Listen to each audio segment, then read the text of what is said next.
This working? Huh. Okay.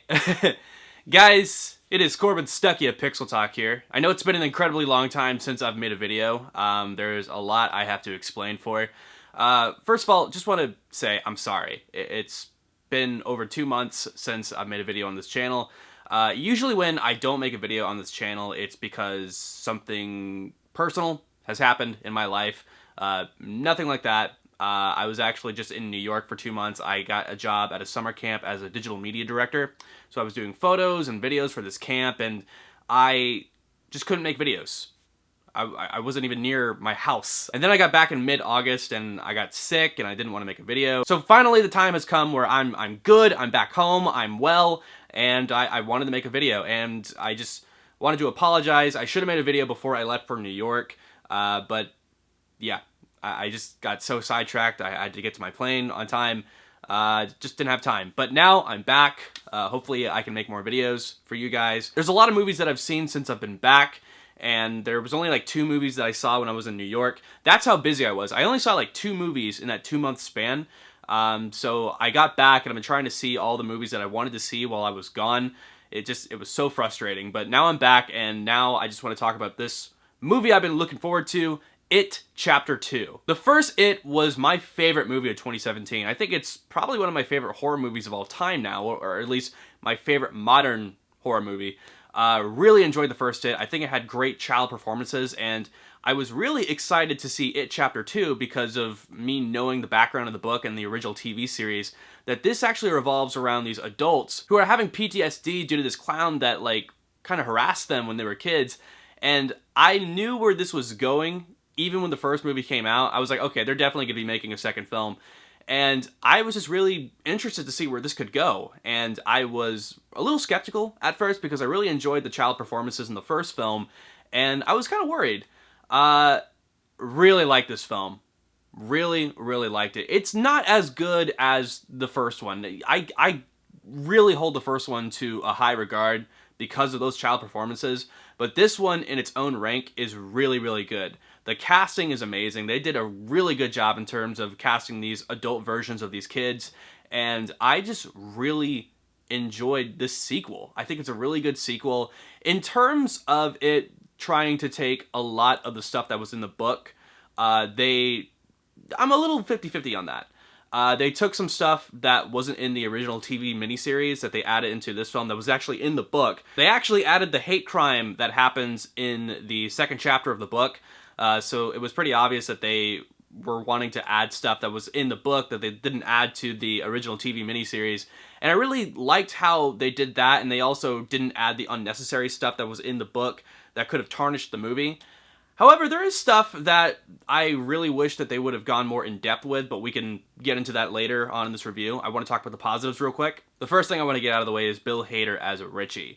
Richie was the funniest character in the first one, and I was actually kind of curious as to who they were going to cast as Richie, the adult version. And Bill Hader, when they announced it, I was like, that makes sense. And I wasn't really expecting a whole lot. I was just expecting a comedic actor to portray this role. And I got so much more from this performance from Bill Hader, and this is probably like actually one of his best roles in a film. He's actually a really underrated person. I feel as though that's because he's from SNL and everything, but I really, really enjoyed him in this film, and there's a lot more that they add on to the character that I did want to talk about, but I thought it was interesting. I thought it was a really cool take on it. Probably going to talk about that at the end of this review, though, because it is a spoiler, but I do want to kind of touch on it a little bit. But overall, in terms of his performance, absolutely love Bill Hader.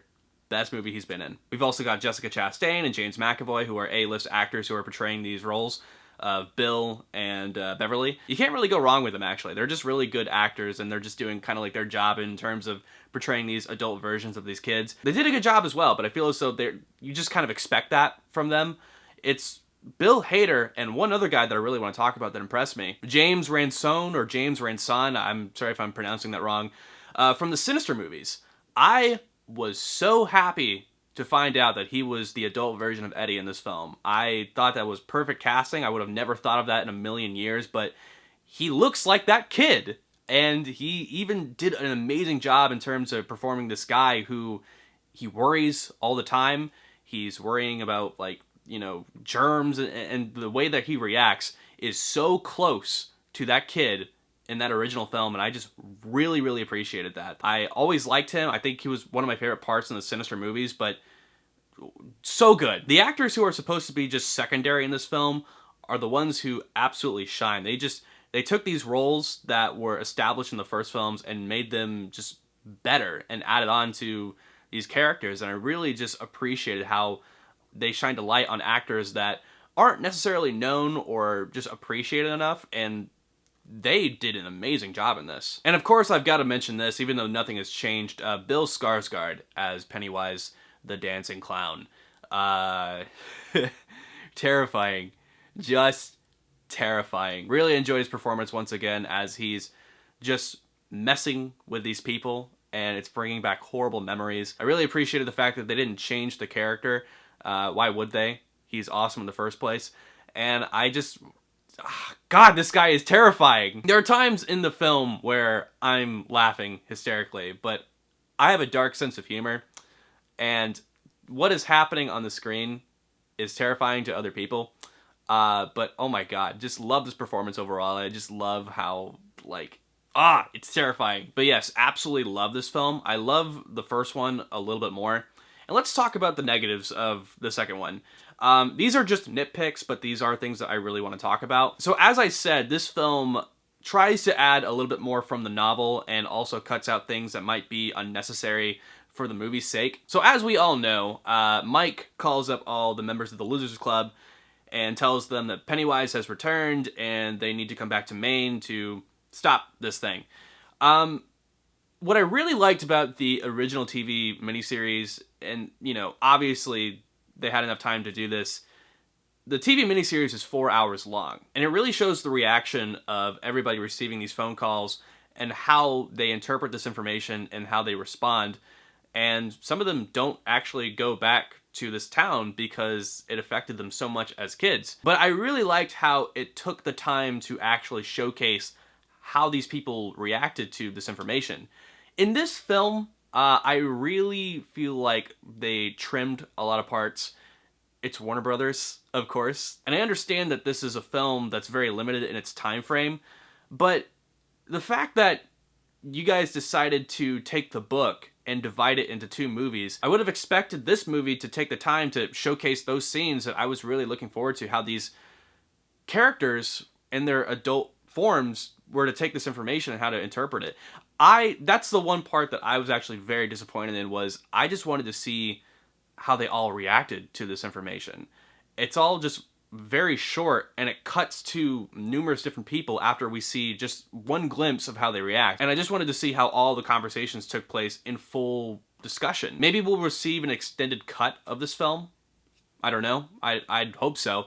If that exists, I would love to see how that all played out in the beginning of this film. Another thing that I really want to talk about, and this is probably why those scenes are very limited, is they decide to showcase scenes from the past when they were kids, even though we already had a first movie to do that for us.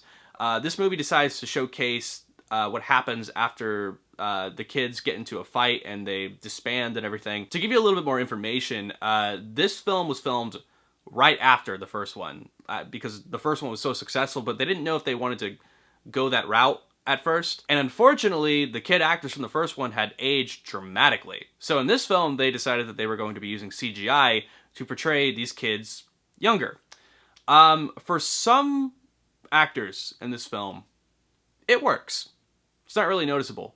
For kids like Richie, who are wearing those big-ass glasses, it's incredibly noticeable. The CGI, you'd have to really look at it, but it's really, really, really noticeable, kind of like Superman in Justice League. You're just going to have to accept it because obviously these kids have grown up. But worked for the most part. It's just going to bother you a little bit if you like really squint your eyes. But what are you going to do? These kids are grown up. But yeah, these are all just nitpicks. A lot of the other effects in this film are amazing. Knowing that we're getting effects like this in today's horror films is just really good to know. especially since like we might be dying down on superhero films a little bit and they're going to be focusing their money on horror films. I was really impressed by a lot of the showcases in this film. I really, really, really loved how they utilized a lot of the CGI, and I just loved the amount of money that they put in this film. Really appreciated it. Thank you, Hollywood. Thank you for taking horror films seriously. So yeah, guys, that's what I thought of It Chapter 2. Let's talk about the spoiler that I really want to talk about, because I don't know, it's just been kind of on my mind. I don't know why, but it shouldn't bother me this much. So there's this secret that Richie has throughout the entirety of this film, and it turns out that he's gay. Pennywise uses this to toy with him, and it's just played out throughout the entire movie. That is fine. I don't have a problem with that whatsoever. I think it actually makes the character more interesting. I think it adds more depth into him in terms of him being not just this funny character. It's like, oh, okay, he's dealing with that. My main issue is the fact that at the end of the film, when Eddie dies, it turns out that he had a crush on Eddie. I just don't agree with this portion. It's not because he's gay whatsoever. I know it came from a good place why they added this, and it's kind of hinted in the book a little bit, but I just don't see it within the ranks of the movie, because they are constantly fighting with each other, and you could say like, oh, he's just kind of like saying all these remarks because he doesn't want to portray himself as him liking him. But to me, throughout this first and second film, the things that I'm seeing between these characters and his reaction of him losing Eddie, I kind of portrayed it as a brotherly love, with them just saying remarks to each other all the time, and that's just how I've always portrayed it. And when he carves their initials on the fence, I don't know. I just thought that didn't really add up for me. From what we've been seeing thus far in like the first and second film, just didn't really add up. I always saw them as like brothers, you know? Just like toying with each other, making fun of each other all the time, and then when Eddie dies, like, that's what I saw in the film, was like, you know, Richie losing a friend, a brother, not like someone he had a crush on. What do you guys think? Comment down below what you guys thought of It Chapter 2. Like this video, share it, and please subscribe to PixelTalk for movie reviews, channel reactions, gaming content, and so on. I've also got a question for you guys. So since I've been back, like I've been saying, I have been trying to see all these movies that I missed out on. I missed a lot of movies this summer. I only saw like 2 in New York. And I'm trying to figure out a way for me to just talk about all these films and stuff. There's so much more I need to talk about on this channel. Do you guys want me to just talk about that in one video? Just like do a quick review of each movie that was, you know, showcased this summer?